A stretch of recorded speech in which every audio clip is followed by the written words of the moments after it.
This is a continuation of Cranford by Elizabeth Gaskell, comprising Chapter 14.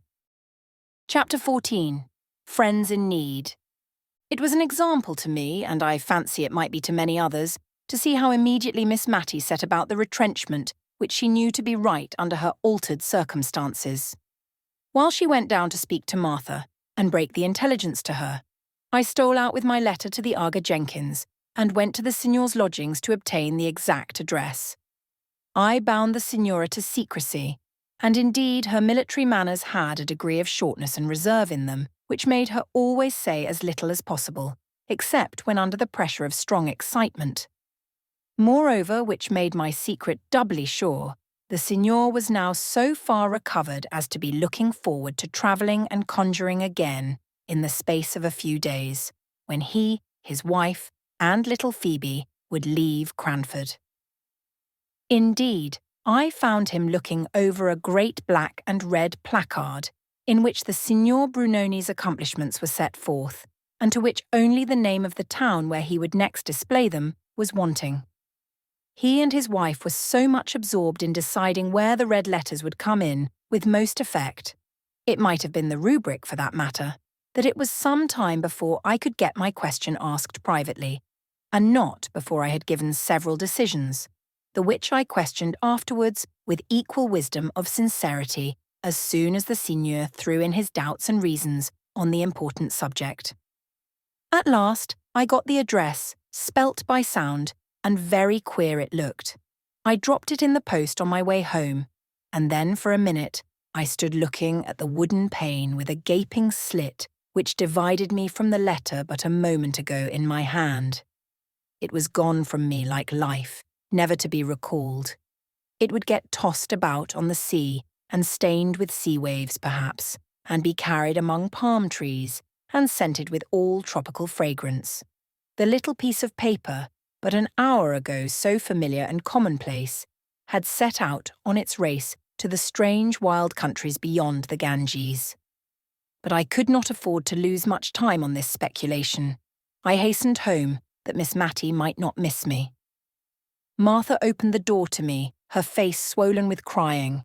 As soon as she saw me, she burst out afresh, and taking hold of my arm, she pulled me in and banged the door to, in order to ask me if indeed it was all true that Miss Matty had been saying. "I'll never leave her. No, I won't." I told her so, and said I could not think how she could find in her heart to give me warning. I could not have had the face to do it if I'd been her. I might have been just as good for nothing as Mrs. Fitzadam's Rosie, who struck for wages after living 7 years and a half in one place. I said I was not one to go and serve Mammon at that rate, that I knew when I'd got a good missus, if she didn't know when she'd got a good servant. "But Martha," said I, cutting in while she wiped her eyes. "Don't, but Martha me," she replied to my deprecatory tone. "Listen to reason." "I'll not listen to reason," she said, now in full possession of her voice, which had been rather choked with sobbing. Reason always means what someone else has got to say. Now I think what I've got to say is good enough reason, but reason or not, I'll say it, and I'll stick to it. I've money in the savings bank, and I've a good stock of clothes, and I'm not going to leave Miss Matty. No, not if she gives me warning every hour in the day. She put her arms akimbo, as much as to say she defied me. And, indeed, I could hardly tell how to begin to remonstrate with her. So much did I feel that Miss Matty, in her increasing infirmity, needed the attendance of this kind and faithful woman. "Well," said I at last, "I'm thankful you begin with 'well.' If you'd have begun with 'but,' as you did afore, I'd not ha' listened to you. Now you may go on." "I know you would be a great loss to Miss Matty, Martha." "I telled her so, a loss she'd never cease to be sorry for," broke in Martha triumphantly. "Still, she will have so little, so very little, to live upon, that I don't see just now how she could find you food. She will even be pressed for her own. I tell you this, Martha, because I feel you are like a friend to dear Miss Matty. But you know she might not like to have it spoken about." Apparently this was even a blacker view of the subject than Miss Matty had presented to her, For Martha just sat down on the first chair that came to hand and cried out loud. We had been standing in the kitchen. At last she put her apron down and, looking me earnestly in the face, asked, "Was that the reason Miss Matty wouldn't order a pudding today? She said she had no great fancy for sweet things, and you and she would just have a mutton chop. But I'll be up to her. Never you tell, but I'll make her a pudding. And a pudding she'll like too, and I'll pay for it myself. So mind you see she eats it. Many a one has been comforted in their sorrow by seeing a good dish come upon the table." I was rather glad that Martha's energy had taken the immediate and practical direction of pudding making, for it staved off the quarrelsome discussion as to whether she should or should not leave Miss Matty's service. She began to tie on a clean apron, and otherwise prepare herself for going to the shop for the butter, eggs, and what else she might require.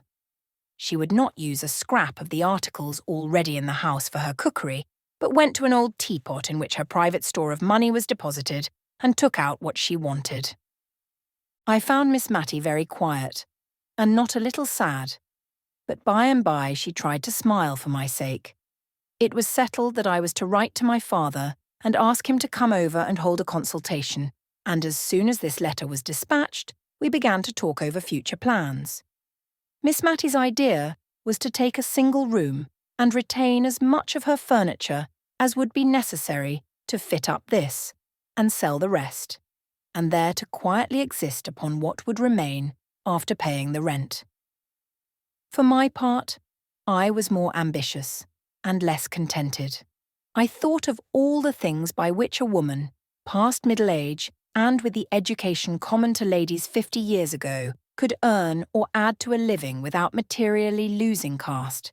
But at length I put even this last clause on one side and wondered what in the world Miss Matty could do. Teaching was, of course, the first thing that suggested itself. If Miss Matty could teach children anything, it would throw her among the little elves in whom her soul delighted. I ran over her accomplishments. Once upon a time I had heard her say she could play "Ah, vous dirais-je, maman," on the piano, but that was long, long ago. That faint shadow of musical acquirement had died out years before. She had also once been able to trace out patterns very nicely for muslin embroidery, by dint of placing a piece of silver paper over the design to be copied, and holding both against the window pane while she marked the scallop and eyelet holes. But that was her nearest approach to the accomplishment of drawing, and I did not think it would go very far.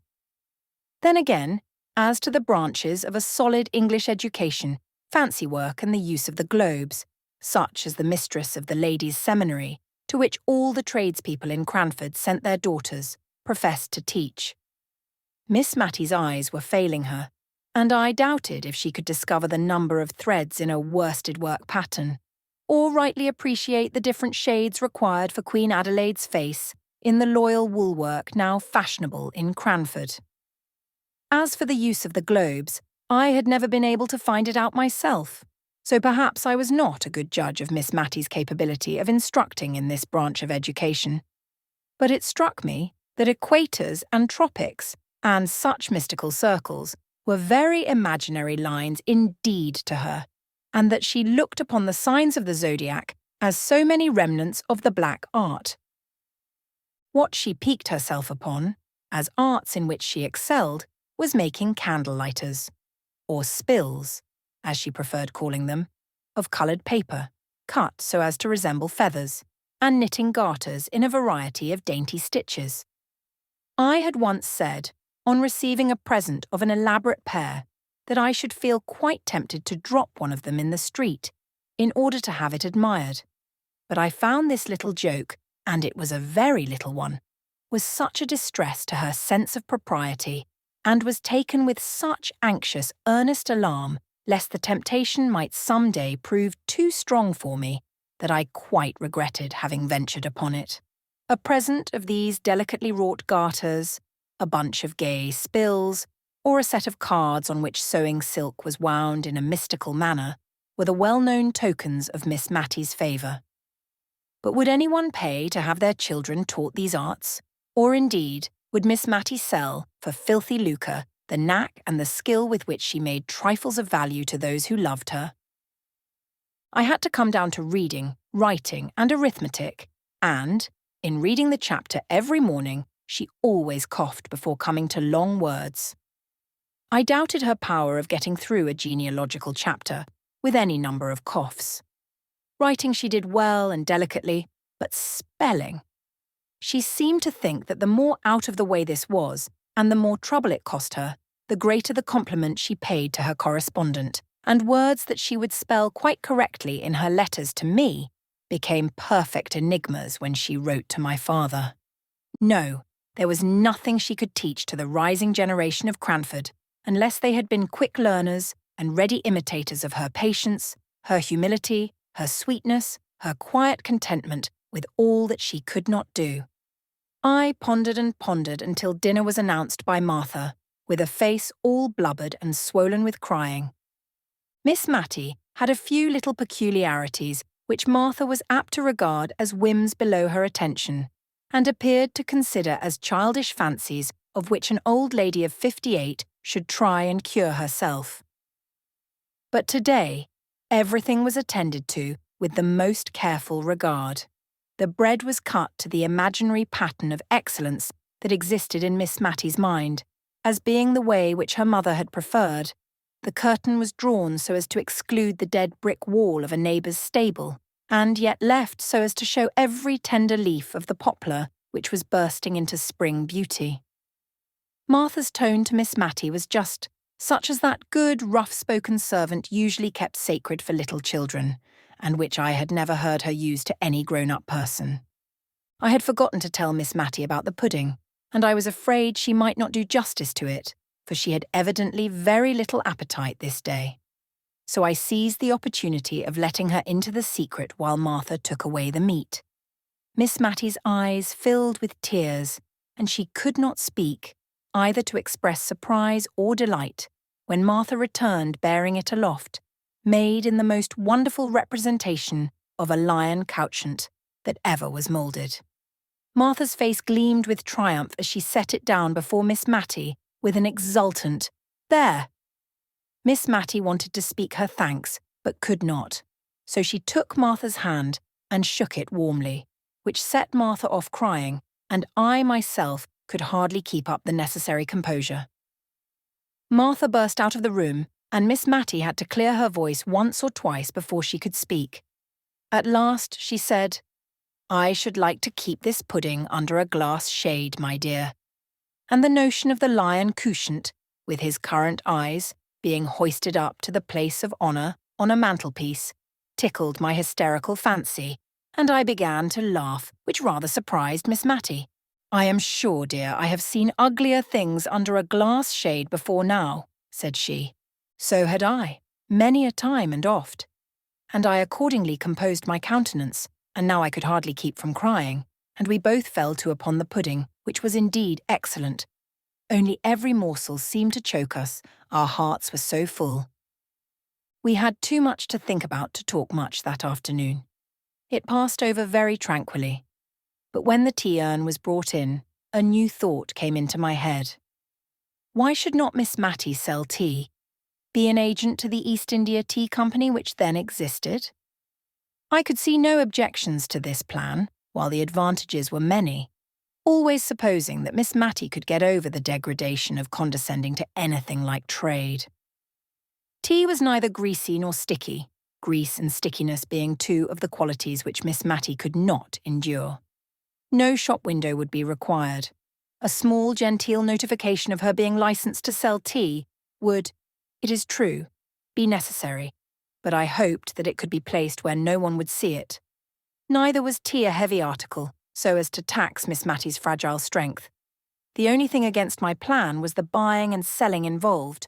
While I was giving but absent answers to the questions Miss Matty was putting, almost as absently, we heard a clumping sound on the stairs, and a whispering outside the door, which indeed once opened and shut as if by some invisible agency.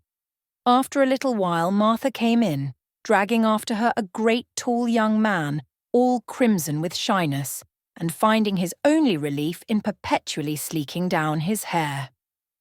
"Please, ma'am, he's only Jem Hearn," said Martha, by way of an introduction. And so out of breath was she that I imagined she had had some bodily struggle before she could overcome his reluctance to be presented on the courtly scene of Miss Matilda Jenkins's drawing-room. "And please, ma'am, he wants to marry me offhand.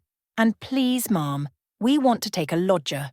Just one quiet lodger, to make our two ends meet. And we'd take any house conformable.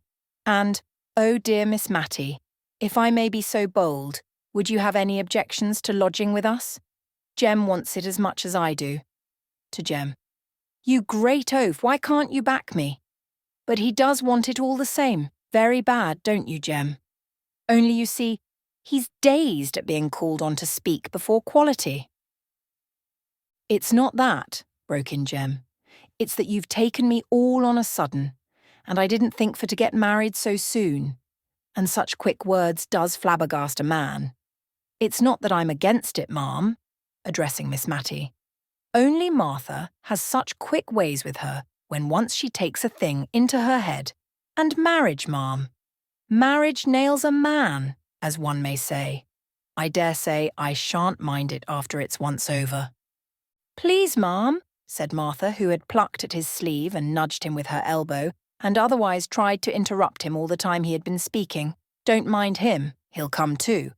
'Twas only last night he was an-axing me, and all the more because I said I could not think of it for years to come, and now he's only taken aback with the suddenness of the joy. But you know, Jem, you are just as full as me about wanting a lodger." Another great nudge. "Aye, if Miss Matty would lodge with us. Otherwise I've no mind to be cumbered with strange folk in the house," said Jem, with a want of tact which I could see enraged Martha, who was trying to represent a lodger as the great object they wished to obtain, and that, in fact, Miss Matty would be smoothing their path and conferring a favour, if she would only come and live with them. Miss Matty herself was bewildered by the pair. Their, or rather Martha's sudden resolution in favour of matrimony, staggered her, and stood between her and the contemplation of the plan which Martha had at heart. Miss Matty began. "Marriage is a very solemn thing, Martha." "It is indeed, ma'am," quoth Jem. "Not that I've no objections to Martha." "You've never let me a be for asking me for to fix when I would be married," said Martha, her face all afire and ready to cry with vexation. "And now you're shaming me before my missus and all." "Nay, now, Martha, don't 'ee. Only a man likes to have breathing time," said Jem, trying to possess himself of her hand, but in vain.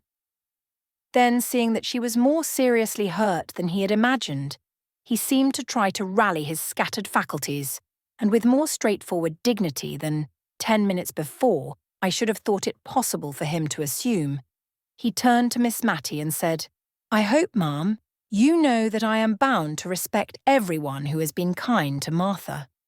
I always looked on her as to be my wife, sometime, and she has often and often spoken of you as the kindest lady that ever was. And though the plain truth is, I would not like to be troubled with lodgers of the common run. Yet, if, ma'am, you'd honour us by living with us, I'm sure Martha would do her best to make you comfortable, and I'd keep out of your way as much as I could, which I reckon would be the best kindness such an awkward chap as me could do." Miss Matty had been very busy with taking off her spectacles, wiping them and replacing them, but all she could say was, "Don't let any thought of me hurry you into marriage. Pray don't. Marriage is such a very solemn thing." "But Miss Matilda will think of your plan, Martha," said I, struck with the advantages that it offered, and unwilling to lose the opportunity of considering about it. "And I'm sure neither she nor I can ever forget your kindness, nor yours either, Jem." "Why, yes, ma'am. I'm sure I mean kindly, though I'm a bit fluttered by being pushed straight ahead into matrimony, as it were, and mayn't express myself conformable. But I'm sure I'm willing enough, and give me time to get accustomed. So, Martha, wench, what's the use of crying so and slapping me if I come near?" This last was sotto voce, and had the effect of making Martha bounce out of the room to be followed and soothed by her lover. Whereupon Miss Matty sat down and cried very heartily, and accounted for it by saying that the thought of Martha being married so soon gave her quite a shock, and that she should never forgive herself if she thought she was hurrying the poor creature. I think my pity was more for Jem of the two. But both Miss Matty and I appreciated to the full the kindness of the honest couple, although we said little about this, and a good deal about the chances and dangers of matrimony. The next morning, very early, I received a note from Miss Pole, so mysteriously wrapped up and with so many seals on it to secure secrecy that I had to tear the paper before I could unfold it. And when I came to the writing, I could hardly understand the meaning. It was so involved and oracular. I made out, however, that I was to go to Miss Pole's at 11 o'clock, the number 11 being written in full length as well as in numerals, and AM twice dashed under, as if I were very likely to come at 11 at night, when all Cranford was usually abed and asleep by 10.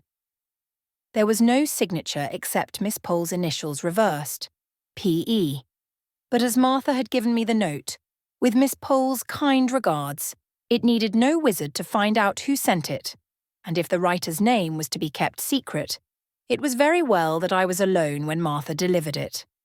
I went as requested to Miss Pole's. The door was opened to me by her little maid Lizzie in Sunday trim, as if some grand event was impending over this workday, and the drawing-room upstairs was arranged in accordance with this idea. The table was set out with the best green cardcloth and writing materials upon it. On the little chiffonier was a tray with a newly decanted bottle of cowslip wine and some ladies' finger biscuits. Miss Pole herself was in solemn array, as if to receive visitors, although it was only 11 o'clock. Mrs. Forrester was there, crying quietly and sadly, and my arrival seemed only to call forth fresh tears. Before we had finished our greetings, performed with lugubrious mystery of demeanour, there was another rat-tat-tat, and Mrs. Fitz-Adam appeared, crimson with walking and excitement. It seemed as if this was all the company expected, for now Miss Pole made several demonstrations of being about to open the business of the meeting by stirring the fire, opening and shutting the door, and coughing and blowing her nose. Then she arranged us all round the table, taking care to place me opposite to her. And last of all, she inquired of me if the sad report was true, as she feared it was, that Miss Matty had lost all her fortune. Of course, I had but one answer to make, and I never saw more unaffected sorrow depicted on any countenances than I did there on the three before me. "I wish Mrs. Jameson was here," said Mrs. Forrester at last, but to judge from Mrs. Fitz-Adam's face, she could not second the wish. "But without Mrs. Jameson," said Miss Pole with just a sound of offended merit in her voice, "we, the ladies of Cranford, in my drawing-room assembled, can resolve upon something. I imagine we are none of us what may be called rich, though we all possess a genteel competency sufficient for tastes that are elegant and refined, and would not, if they could, be vulgarly ostentatious." Here I observed Miss Pole refer to a small card concealed in her hand, on which I imagine she had put down a few notes. "Miss Smith," she continued, addressing me, familiarly known as Mary to all the company assembled, but this was a state occasion. "I have conversed in private. I made it my business to do so yesterday afternoon, with these ladies on the misfortune which has happened to our friend, and one and all of us have agreed that while we have a superfluity, it is not only a duty, but a pleasure. A true pleasure, Mary." Her voice was rather choked just here, and she had to wipe her spectacles before she could go on, "to give what we can to assist her, Miss Matilda Jenkins. Only in consideration of the feelings of delicate independence existing in the mind of every refined female," I was sure she had got back to the card now, "we wish to contribute our mites in a secret and concealed manner, so as not to hurt the feelings I have referred to. And our object in requesting you to meet us this morning is that, believing you are the daughter, that your father is, in fact, her confidential adviser, in all pecuniary matters, we imagined that, by consulting with him, you might devise some mode in which our contribution could be made to appear the legal due which Miss Matilda Jenkins ought to receive from. Probably your father, knowing her investments, can fill up the blank. Miss Pole concluded her address and looked round for approval and agreement. I have expressed your meaning, ladies, have I not? And while Miss Smith considers what reply to make, allow me to offer you some little refreshment. I had no great reply to make.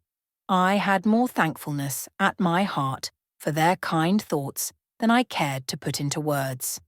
And so I only mumbled out something to the effect that I would name what Miss Pole had said to my father, and that if anything could be arranged for dear Miss Matty. And here I broke down utterly, and had to be refreshed with a glass of cowslip wine before I could check the crying which had been repressed for the last 2 or 3 days. The worst was, all the ladies cried in concert. Even Miss Pole cried, who had said 100 times that to betray emotion before anyone was a sign of weakness and want of self-control. She recovered herself into a slight degree of impatient anger, directed against me, as having set them all off, and moreover, I think she was vexed that I could not make a speech back in return for hers. And if I had known beforehand what was to be said, and had a card on which to express the probable feelings that would rise in my heart, I would have tried to gratify her. As it was, Mrs. Forrester was the person to speak when we had recovered our composure. I don't mind among friends stating that No, I'm not poor exactly, but I don't think I'm what you may call rich. I wish I were for dear Miss Matty's sake, but if you please I'll write down in a sealed paper what I can give. I only wish it was more. My dear Mary, I do indeed. Now I saw why paper, pens and ink were provided. Every lady wrote down the sum she could give annually, signed the paper and sealed it mysteriously. If their proposal was acceded to, my father was to be allowed to open the papers, under pledge of secrecy. If not, they were to be returned to their writers. When the ceremony had been gone through, I rose to depart, but each lady seemed to wish to have a private conference with me.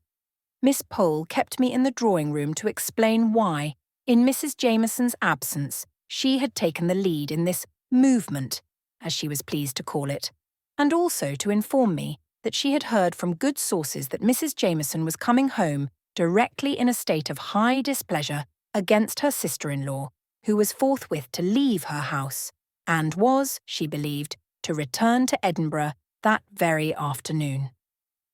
Of course, this piece of intelligence could not be communicated before Mrs. Fitzadam, more especially as Miss Pole was inclined to think that Lady Glenmire's engagement to Mr. Hoggins could not possibly hold against the blaze of Mrs. Jameson's displeasure. A few hearty inquiries after Miss Matty's health concluded my interview with Miss Pole. On coming downstairs, I found Mrs. Forrester waiting for me at the entrance to the dining parlour.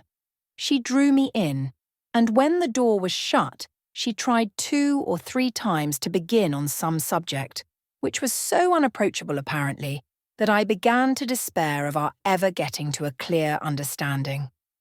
At last, out it came, the poor old lady trembling all the time, as if it were a great crime which she was exposing to daylight in telling me how very, very little she had to live upon, a confession which she was brought to make from a dread lest we should think that the small contribution named in her paper bore any proportion to her love and regard for Miss Matty. And yet that sum which she so eagerly relinquished was, in truth, more than a 20th part of what she had to live upon, and keep house, and a little serving-maid, all as became one born a Tyrrell. And when the whole income does not nearly amount to £100, to give up a 20th of it will necessitate many careful economies, and many pieces of self-denial, small and insignificant in the world's account, but bearing a different value in another account book that I have heard of. She did so wish she was rich, she said, and this wish she kept repeating, with no thought of herself in it, only with a longing, yearning desire to be able to heap up Miss Matty's measure of comforts. It was some time before I could console her enough to leave her, and then, on quitting the house, I was waylaid by Mrs. Fitzadam, who had also her confidence to make of pretty nearly the opposite description. She had not liked to put down all that she could afford, and was ready to give. She told me she thought she never could look Miss Matty in the face again if she presumed to be giving her so much as she should like to do. Miss Matty, continued she, that I thought was such a fine young lady when I was nothing but a country girl, coming to market with eggs and butter and such like things.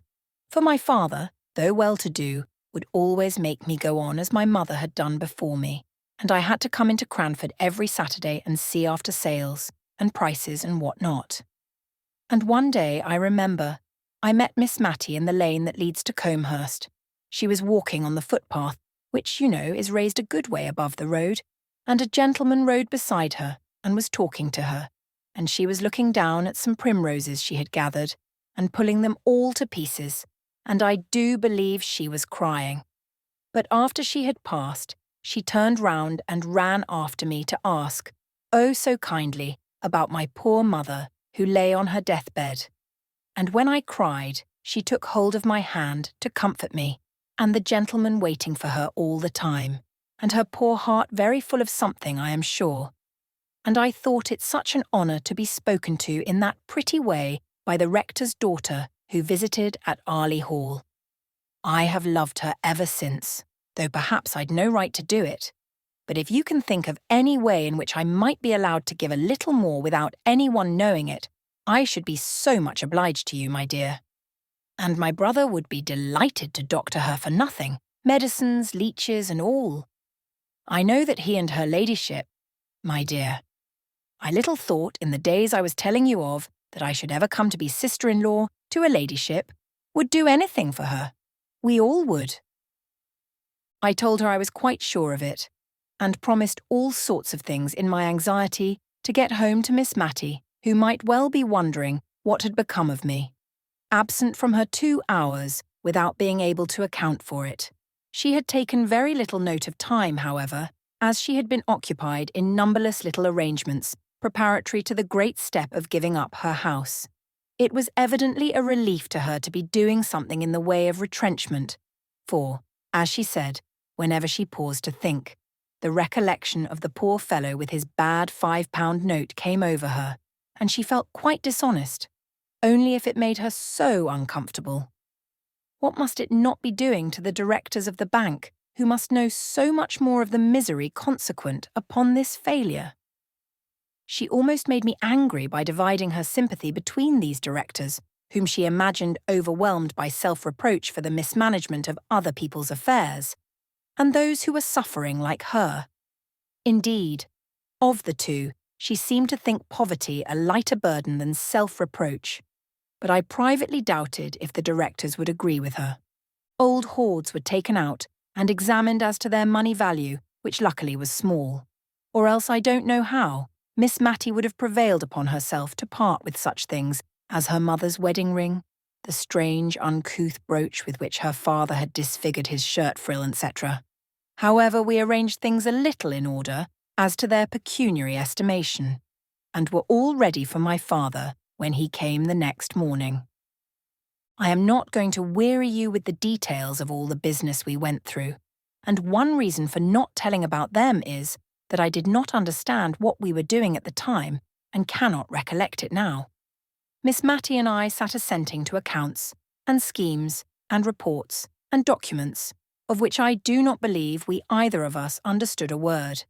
For my father was clear-headed and decisive, and a capital man of business, and if we made the slightest inquiry or expressed the slightest want of comprehension, he had a sharp way of saying, "Eh?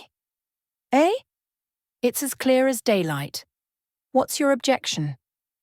And as we had not comprehended anything of what he had proposed, we found it rather difficult to shape our objections. In fact, we never were sure if we had any. So presently Miss Matty got into a nervously acquiescent state, and said yes, and certainly at every pause, whether required or not, but when I once joined in as chorus to a decidedly, pronounced by Miss Matty in a tremblingly dubious tone, my father fired round at me and asked me what there was to decide, and I am sure to this day I have never known. But, in justice to him, I must say he had come over from Drumble to help Miss Matty when he could ill spare the time, and when his own affairs were in a very anxious state.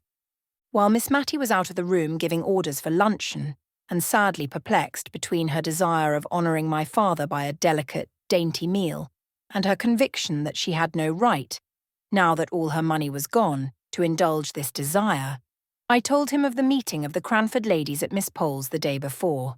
He kept brushing his hand before his eyes as I spoke, and when I went back to Martha's offer the evening before of receiving Miss Matty as a lodger, he fairly walked away from me to the window and began drumming with his fingers upon it.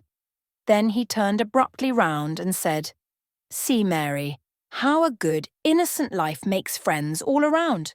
Confound it! I could make a good lesson out of it if I were a parson, but, as it is, I can't get a tail to my sentences, only I'm sure you feel what I want to say. You and I will have a walk after lunch and talk a bit more about these plans." The lunch, a hot savoury mutton chop, and a little of the cold loin sliced and fried, was now brought in. Every morsel of this last dish was finished, to Martha's great gratification. Then my father bluntly told Miss Matty he wanted to talk to me alone, and that he would stroll out and see some of the old places, and then I could tell her what plan we thought desirable. Just before we went out, she called me back and said, "Remember, dear, I'm the only one left.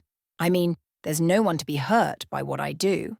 I'm willing to do anything that's right and honest, and I don't think if Deborah knows where she is, she'll care so very much if I'm not genteel, because you see she'll know all, dear.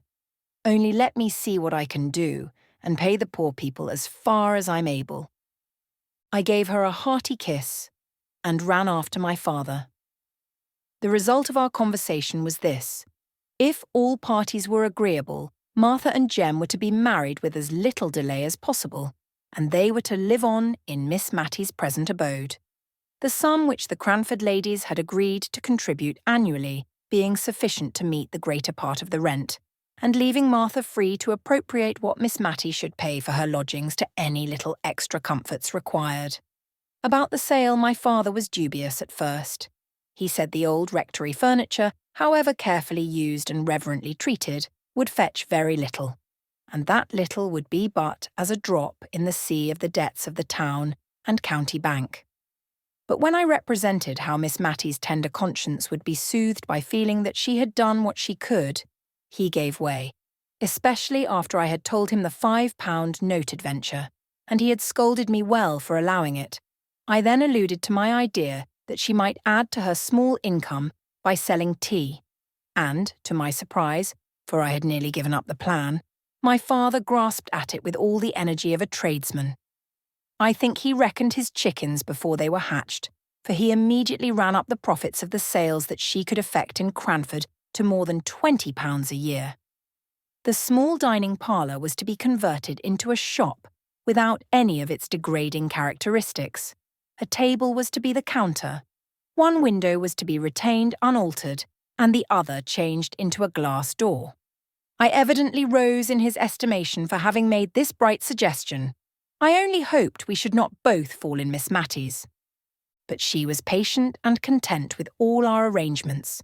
She knew, she said, that we should do the best we could for her, and she only hoped, only stipulated, that she should pay every farthing that she could be said to owe for her father's sake, who had been so respected in Cranford.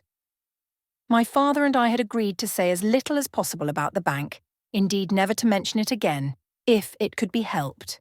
Some of the plans were evidently a little perplexing to her, but she had seen me sufficiently snubbed in the morning for want of comprehension to venture on too many inquiries now. And all passed over well with a hope on her part that no one would be hurried into marriage on her account. When we came to the proposal that she should sell tea, I could see it was rather a shock to her, not on account of any personal loss of gentility involved, but only because she distrusted her own powers of action in a new line of life, and would timidly have preferred a little more privation to any exertion for which she feared she was unfitted. However, When she saw my father was bent upon it, she sighed and said she would try. And if she did not do well, of course she might give it up. One good thing about it was, she did not think men ever bought tea, and it was of men particularly she was afraid. They had such sharp, loud ways with them, and did up accounts, and counted their change so quickly. Now, if she might only sell comfits to children, she was sure she could please them. This concludes the 14th part of 16 total of Cranford by Elizabeth Gaskell, produced by Best Audiobooks for free.